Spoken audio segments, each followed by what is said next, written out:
Next up is Doug McAllister, who also has time donated to him from Miriam McAllister, who's here, Mel Wands, there you are, and Debbie Marshall. Thank you, with a total of 12 minutes. Good evening, Mayor. Don't worry, I won't need all 12. Mr. Mayor and City Council, my name is Doug McAllister, as you know. Someone who knows a thing or two about what it takes to be mayor in Murrieta. Tonight, in that regard, I'm a very concerned citizen. I'm here tonight to join with a diverse coalition of citizens to call for the council to take action on its downward spiraling dysfunction. When I ran for office, I did so because I cared about Murrieta. That didn't change when I voluntarily stepped down in 2012, and it was at that time Mr. Ramos took my seat, and I wished him well. But almost immediately, all that we had worked for over the previous 12 years began to turn and spiral into dysfunction. Because I cared, I stayed close, working with each of you, with the glaring exception of Mr. Ramos. But that was his choice, not mine. In December 2013, the normal rotation of the center seat was interrupted. Among other things, it led to a difficult question on the next December, and that was, is Mr. Ramos ready for the center seat? Now, you know I had misgivings about that with regard to his lack of experience, but in the end, I was loath to see you mess with the rotation again. It was my recommendation then that rather than repeat that mistake, you allow Mr. Ramos to assume the center seat. The caveat, each of you help him be successful. And my hope was that he would respond in kind. And with that in mind, Mr. Gibbs clearly laid out what was expected of the mayor before nominating Mr. Ramos to sit in the center seat. And I can point to any number of examples of how all of us have tried to help him be successful since then. Unfortunately, it is an understatement to say that, in my opinion, he's responded poorly.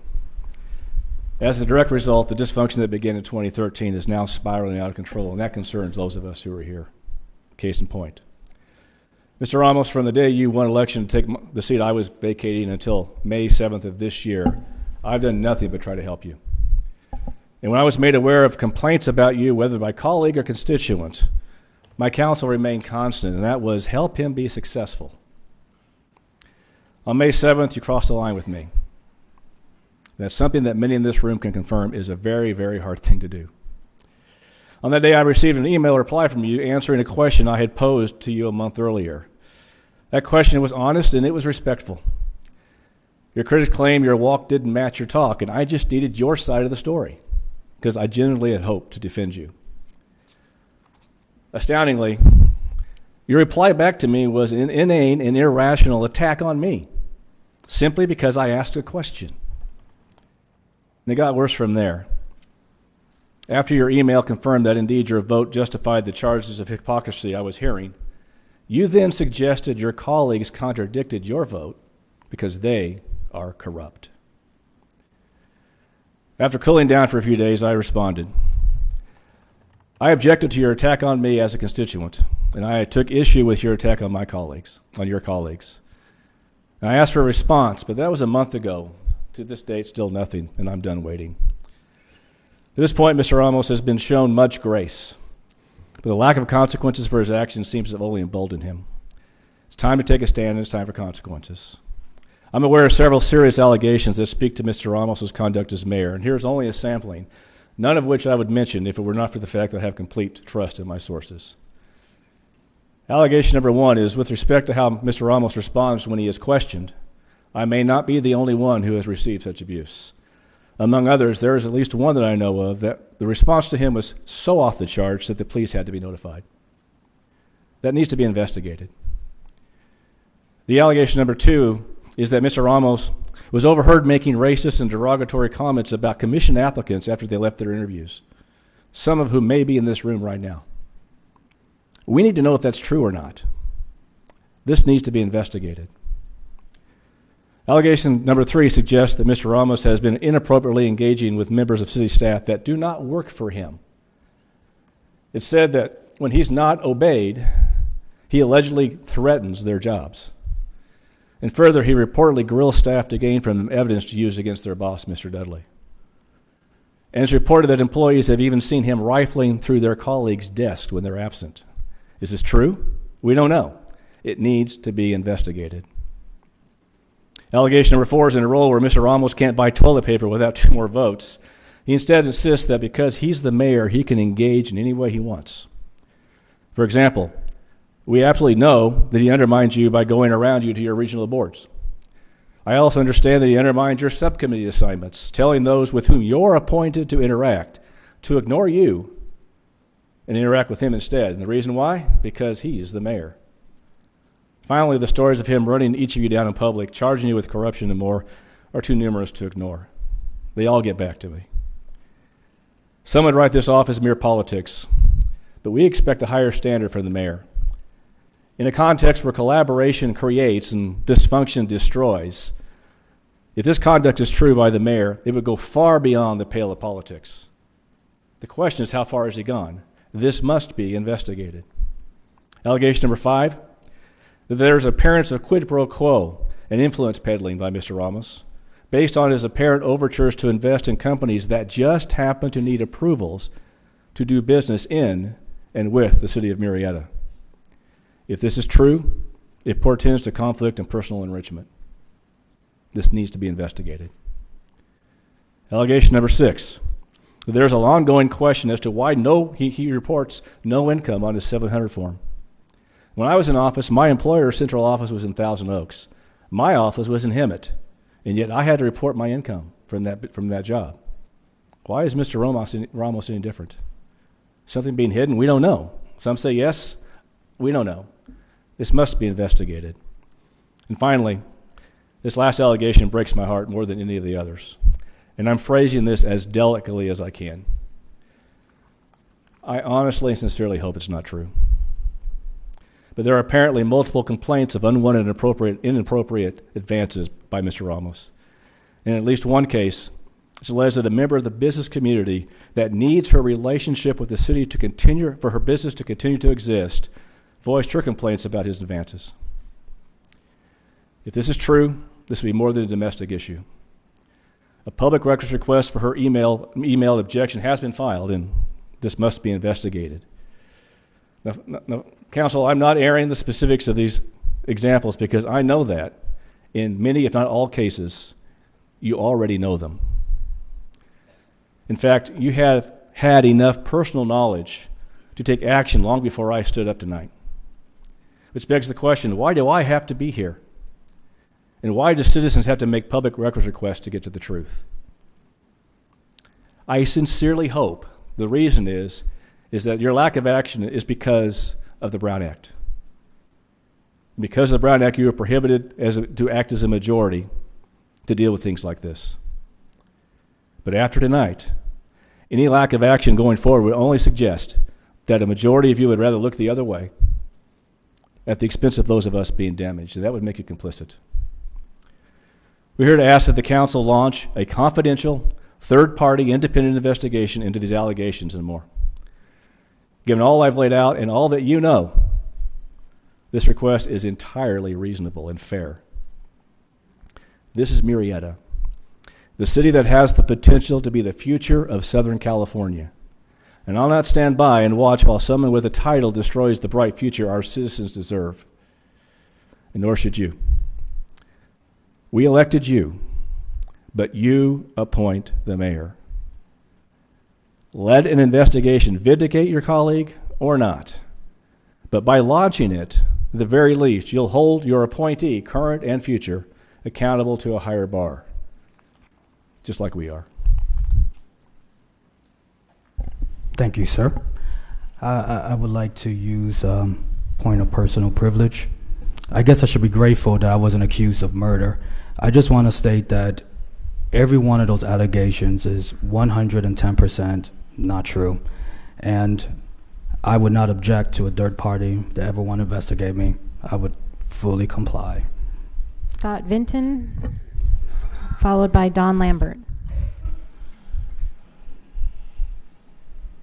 Good evening, Mr. Mayor, council members. I appreciate you allowing me an opportunity to speak of something that means something very dear to me, and that's the integrity of our government from federal to state and to local. And after hearing Mr. McAllister and what he has to say, we're seeing less and less integrity in our government, especially in federal. Almost weekly, you see somebody being called out, indicted, and whatnot. And it disturbs me greatly that we continue to see this. I don't want this in Murrieta. For that reason, I wish each and every one of you to call out and agendize for, if that's the proper process, to have this third-party investigation go forward. I appreciate you, Mr. Mayor, saying you want that to happen too. That's great, because that's all we want right now. Because we want these allegations either proven or disproven and put to bed. Because the city of Murrieta does not need that. None of us need that. And I appreciate each and every one of you going forward with this. Thank you.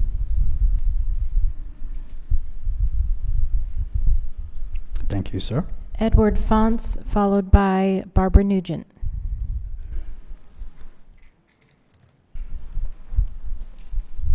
Good evening, Mayor and members of the council. Mr. Ramos, this is not the first time that a city mayor has been challenged by a coalition of residents in this community. I don't believe you were around in 2004 and 2005 when a dysfunctional mayor was targeted by the residents of many of the residents for a recall. And there was great opposition. The developers raised hundreds of thousands of dollars. Every politician was opposed to us. Mr. Lane wasn't on the council then, but he opposed us. The Murrieta Fire and Police Associations opposed us. The Press Enterprise opposed us. Everybody. We won. We raised $12,000, but we stood in the sun in 100-degree heat and we collected 9,000 signatures. Then we won the vote. The reason I tell you that is because we demonstrated as residents our willingness to go to the mat.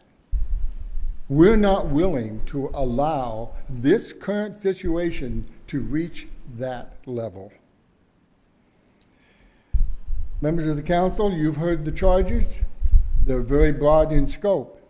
We have to assume, as residents of this community, that where there is that much billowing smoke, there's got to be a fire burning out of control somewhere. The mayor of Murrieta is a ceremonial office, not a ruler, and we must carefully guard against any attempt at tyranny or abuse of the power of a mayor. The council must address these charges by conducting an appropriate investigation. Mr. Ramos says he welcomes it, but I want it understood that we as residents of this community are not just recommending, we are demanding that this investigation be done. Thank you very much. Thank you, sir. Barbara Nugent. Good evening, ma'am. That's 2 minutes, right? And yes, Barbara Nugent has time donated by John Marshall. Thank you, for a total of 6 minutes. My name is Barbara Nugent. I'm a resident of Murrieta. I was here when Harry Ramos was sworn in as mayor, and I was one of the people who protested that his appointment rotation to mayor that evening. I think that what has happened with our city since he's been the mayor proves that I was right at that time. I totally agree with the previous speaker, Doug McAllister, that an investigation of all allegations made tonight against Mr. Ramos is needed, and that each and every one of you should support this effort, including Mr. Ramos. If the allegations turn out to be unfounded, he will be vindicated. If not, he should be removed from the mayor's chair. Recently, there was an appeal hearing on the Mitchell Crossing project. It was clear that Mr. Ramos had no idea of the procedures to follow and spent most of his time running to the city attorney or the city clerk to try to understand what to do next. He was so inept, I feared that he would jeopardize any decision made that night by our city council. His bullying attitude towards staff was evident when he challenged the nuance of every word and point covered in a very thorough staff report that was supported by the other members of the council. Bullying is sort of mode of operation, not only here, but with city employees, etc. Also that night, he stated that he disagreed with the building of the project of Mitchell Crossing at that location. He has no understanding of the general plan and the development code and the standards that are established there. He doesn't know why a project is brought forward. He doesn't understand the process, and he speaks without knowing the facts, and it's embarrassing to us in the audience. He sits in the mayor's chair at this time because he was rotated into the position when the rules of succession were recklessly bypassed. He has the title, but he has no power than anyone else sitting up there. He was rotated in there, he wasn't voted in there, and he has no more power than the people sitting on either side of you. He cannot usurp the duties of other council members. He cannot make unilateral decisions. He was rotated into that spot, not appointed his lordship. He needs to be educated and given a reality check. It is obviously he has not learned what his limitations are to the detriment of this position. His actions in the public arena are embarrassing to the image of our city and do not meet this council's own code of conduct. You have a code of conduct. You said in your code of conduct that members have to adhere to the highest standards of behavior. It has been alleged that he has not done that. Let me give you an example. Distributing his business cards to young ladies at 3 a.m. in a local casino is far below those standards and cheapens the mayor's position and degrades our city leadership, which includes all of you. It is the duty of this council to step up to the plate. You have observed him during council meetings and at city functions, and you must have noticed that his below standard of performance. You had to know. It's time that you not only know about it, but you take actions. It is your duty to have an independent investigation. Avoiding or ignoring his behavior is unacceptable. The time is now for you to end this charade. I do not believe that Mr. Ramos is right for the mayor's chair today, tomorrow, or ever. Thank you very much.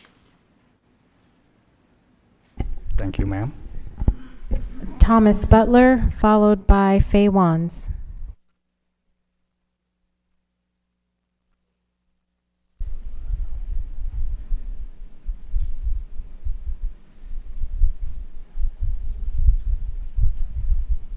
Good evening, sir. Good evening. Thomas Butler, Murrieta, D'Artagnan Place. Members of the council, I'll be brief. I do not plan to speak. I have no prepared remarks, but after hearing what I heard, I felt compelled to say a few things. I have lived in this city for 20 years. I have spent many years serving on various city commissions and committees, and also have attended and spoke at more city council meetings than I would care to count. And remember some times when the city council and the city were going through some difficulties. A few things that I learned was, first of all, the longer a situation is allowed to linger and fester, the worse off the city is. And in the past, there's some situations that took a while to resolve, and the city was not able to move forward and put those things behind them until the facts were brought forward and justice was served. I am glad to see that Mayor Ramos recognizes that it's in everybody's best interest, including his, for an investigation to be conducted, and that at the end of the process, we'll have a chance to resolve things and not let rumor and innuendo rule, but instead have the facts brought out. Therefore, I think it's in the best interest of the city to have a full, fair, thorough, and confidential investigation performed. I realize this will not be easy for the other council members. As a member of the Planning Commission, we had to deal with a situation, an awkward situation involving a fellow Planning Commission member. So I know from experience from sitting on that dais that these are a difficult thing to do, to ask you to be involved in a situation like this involving a fellow colleague, a fellow council member. But again, it is important that this be resolved as quickly as possible. I can only hope that the City Council will act in the best interest of the council and the city and its citizens as a whole. And I ask that you have the courage to take the necessary steps and to move forward on this as quickly as possible. Thank you for your time. Thank you, sir. That's all I have as far as announcements. Madam Attorney, I would like to ask for a little bit of clarification under governing body actions. There were some comments made tonight in public hearing or public comment section this evening, and would like to get some direction on I said this earlier, but I found that if I heard a quote one time that said, you know, when you're trying to get good things done, if you are caught up in accusations and things that are out there, it's hard to get some good things done until that's resolved. I appreciate the mayor's willingness and desire to have an investigation, but I would like to have some direction from the city attorney on where we go from here. Obviously tonight we can't give direction for a hearing, but we need, if my understanding is correct, that we have, there's a couple of different things. One, if there are things that are FPPC violations, that does not fall under purview of the city council, but an internal investigation could still be held.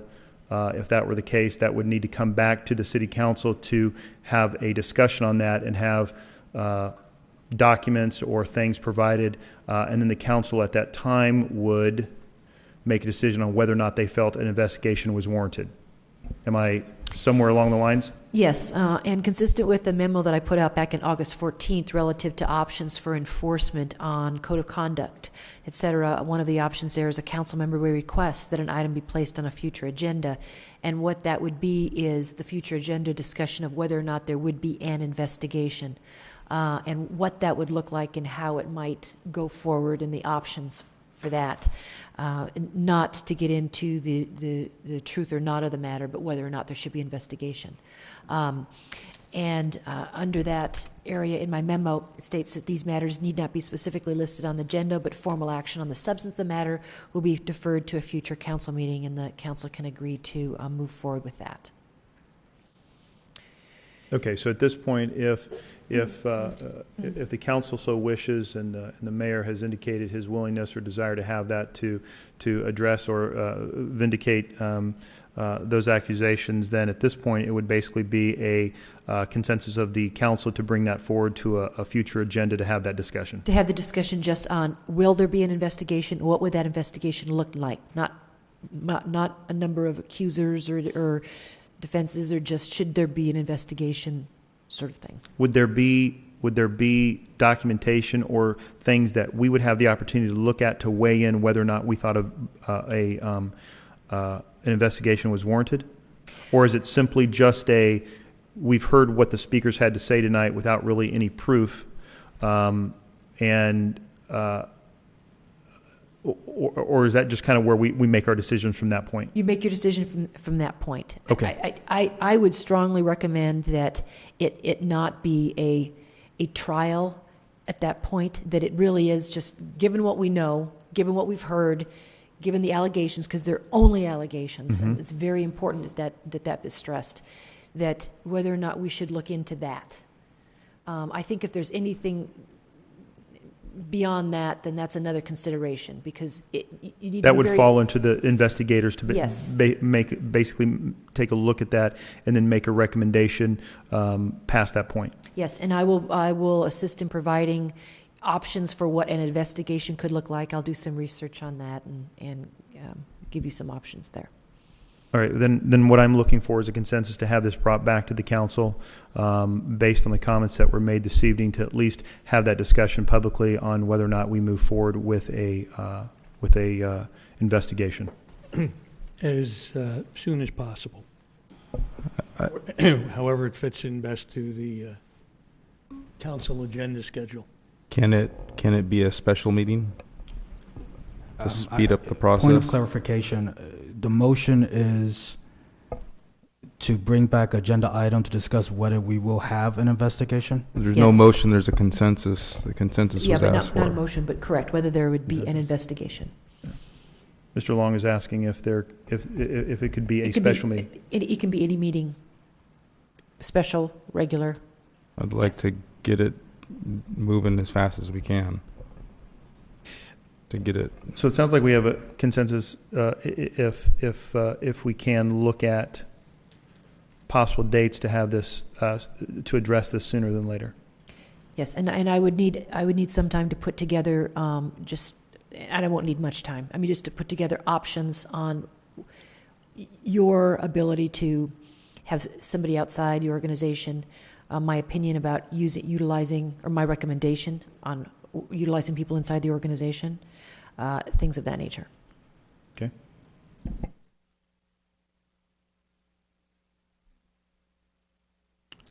So where we're at is you're looking for consensus, but it's to bring this back as soon as the city manager's office can get this on the, Agenda, yes. yeah, and good night. we are in I believe, the next council meeting, we have a 3-week period until the next council meeting. Is that correct? Because of the long month? Yes, there is an extra week in Okay. between. Mhm. Okay. So it sounds like we have a consensus to bring it back and look at possibly bringing that back sooner than the regular scheduled meeting, and then you will let us know what that looks like. Yes. So for clarification, then that would be a special meeting, is that correct? Yes. Thank you.